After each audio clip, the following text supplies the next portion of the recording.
एक महीने में 3 थाली, मात्र 3 थाली धाम में हम अमावस्या भोग थाली निकालते हैं। और उन पितरों को बोलो हाथ में जल के हमने धाम में भगवान के चरणों में 3 अनाज की अन्न भोग थाली आपके नाम से भगवान के चरणों में निकाली, आप स्वीकार करें, मंजूर करें और हमारे ऊपर कृपा करें। और साथ में भगवान को बोले प्रभु हमारे पितरों की जो हम यहाँ अन्न भोग थाली दे करके जा रहे हैं उसको आप भी मंजूर करना, कबूल करना, स्वीकार करना और हमारे पितरों को बल देना, ताकत देना, हमारे पितर कभी कमजोर न पड़े, बाहरी कोई संकट आए तो हमारे पितर उस संकट को दूर कर पाएं, ऐसी हमारे पितरों को आप शक्ति देना। बाकी मेरी जिम्मेवारी, केवल आप इतना कर लो। ये किसकी समझ में आए दिल से बोल लो। तो आपको मेरी कसम, आपके घर 3 अन्न भोग थाली ना हो तो मेरे से अनाज ले जाओ, लेकिन अपने पितरों को कृपा करके मैं आपके घर आ जाऊं, आप 10 थालियां मेरे को खिला दोगे। मैं दिल से कह रहा हूं, मिठाइयां पता नहीं क्या क्या गुरुजी आए हैं, जो आपके अपने पूर्वज हैं, उन पूर्वजों ने सब कुछ आपको दिया, घर बार दिया, उन पूर्वजों के निमित्त कृपा करके इतना सा छोटा सा काम आपको करना चाहिए। फिर देखो वो पूर्वज आपके केवल भाव चाहते हैं। पहली बात तो पितृ बनता कौन है? जिसको मोह होता है, आसक्ति होती है।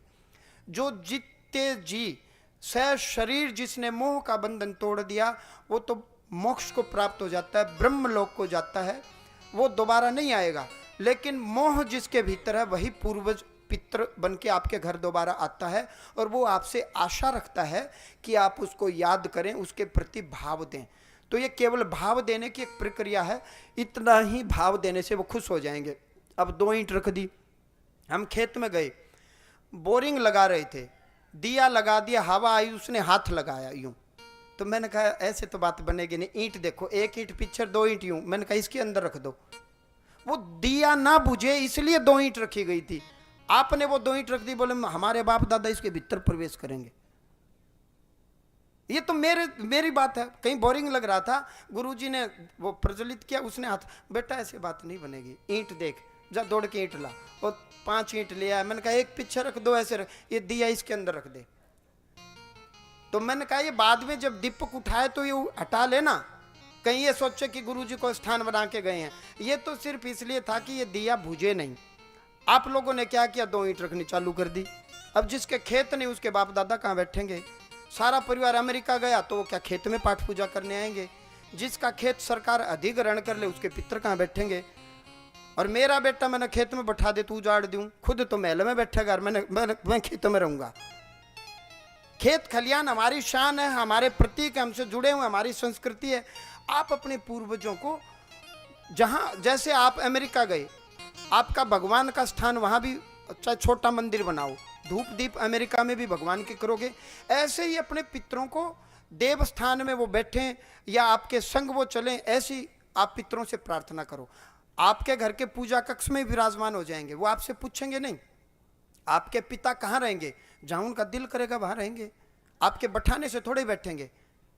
हाँ, आप गया श्राद्ध कर दिया, इससे वो संतुष्ट हो जाएंगे, लेकिन आपके कहने से न वो गया में बैठेंगे, न वो मेहंदीपुर बैठेंगे, न सालासर, जहाँ उनका दिल करेगा, जहाँ उनका मन करेगा वो वहाँ बैठेंगे। जोर जबरदस्ती नहीं चलती। तो कुछ समझ में आई आपको? हाँ, खुशी हुई कि आप थोड़ा थोड़ा समझ रहे हो। अब मेरे पितरों का मैंने कहीं स्थान नहीं बनवाया, खूब भगवान के दिए खेत खलियान है, एक भी ईंट नहीं रखी। हाँ, घर में जो पूजा कक्ष है वो पूरा पितरों का, पूरा घर उनका, मेरा शरीर उनका, सब कुछ उनका, जहाँ दिल करे वो वहाँ विराजमान हो जाएं। और मैं नीति नियम से शास्त्र सम्मत अमावस्या को भोग थाली निकलवाता हूँ। हवन में मेरे पितरों को, मेरे दादा को, परदादा को मैंने देखा नहीं, दादा दादी को देखा है। और जो मेरे ताऊ चले गए, चाचा चले गए, उनको याद करता हूँ, भले ही उनके अपने बच्चे हों, लेकिन वो मेरे भी तो पूर्वज है ना। मैं इस भाव से रखता ही नहीं कि वो मुझे फ़ायदा नहीं देंगे। फ़ायदा चाहिए ही नहीं, सिर्फ एक फ़ायदा चाहिए कि वो सदैव मेरे ऊपर खुश रहें, प्रसन्न रहें, बस, और कुछ नहीं चाहिए, उनकी प्रसन्नता चाहिए। ये भाव आप रखो तो कल्याण होगा। आप बिल्कुल लेने देने की भावना रखते हो हर प्रकार से, ये ठीक नहीं है, कल्याणकारी नहीं। तो